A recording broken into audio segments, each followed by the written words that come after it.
20 है। प्रतिदिन हम लोग चेतना सत्र में ऐतिहासिक संदर्भ की चर्चा करते हैं। ऐतिहासिक घटनाओं की चर्चा के दौरान आज 6 मार्च को भी विगत वर्षों में बहुत सारी घटनाएं घटी। हम उसे याद करके आज के परिप्रेक्ष्य में उसे जोड़ने की कोशिश करते हैं। आज 6 मार्च को सबसे पहली घटना जिसकी चर्चा हम करना चाहेंगे वो है कि 6 मार्च 1931 ईस्वी को महात्मा गांधी ने गांधी इरविन समझौता के पश्चात हुए समझौते के बाद सविनय अवज्ञा आंदोलन स्थगित कर दिया था, उसे रोक दिया था। वो आज ही का दिन था। उसके बाद एक बड़ी बात और भी है आज के साथ कि आज ही के दिन 1971 ईस्वी में भारत के महान बल्लेबाज, भारतीय क्रिकेट के लिटिल मास्टर सुनील गावस्कर ने वेस्ट इंडीज के पोर्ट ऑफ स्पेन में अपने टेस्ट कैरियर की शुरुआत की थी।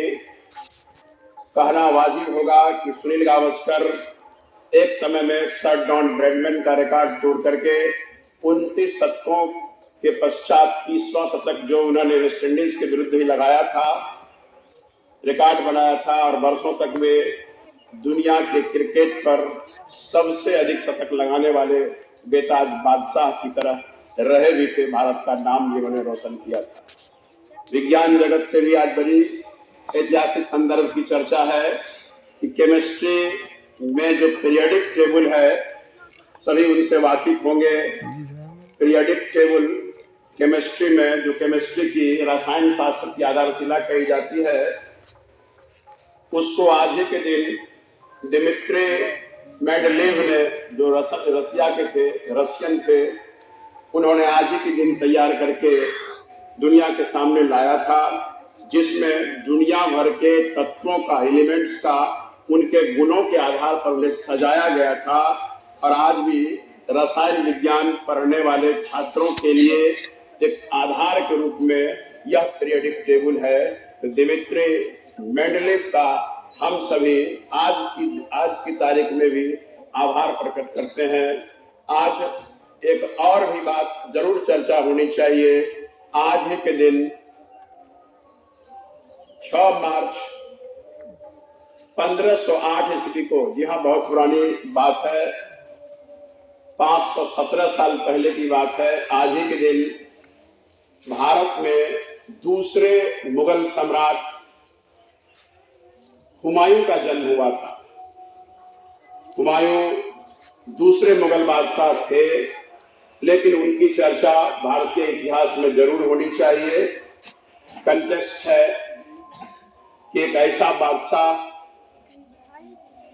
सभी किस्सा के रूप में सुन लीजिए, इतिहास में तो सब पढ़ते होंगे, एक कहानी के रूप में जानिए।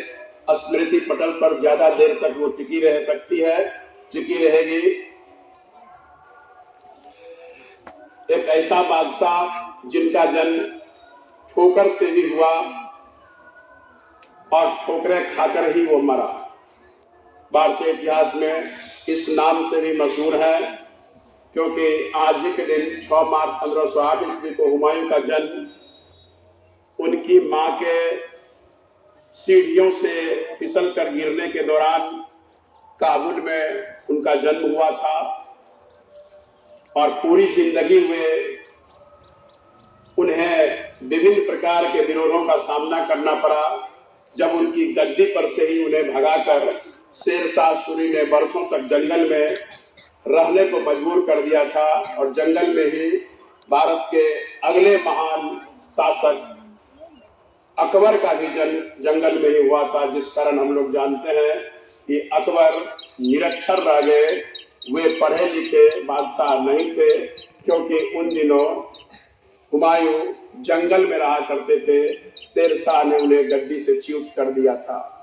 1555 ईस्वी में पुनः उन्हें गद्दी मिली, लेकिन एक शाम 1556 ईस्वी की एक शाम, जब वे अपने महल की सीढ़ी से नीचे उतर रहे थे, उसी समय में अजान शुरू होता है और वे अजान को सुन करके सिजदा के लिए जैसे ही झुकते हैं, फिर वे सीढ़ी से लुढ़क जाते हैं। और उनकी मौत हो जाती है।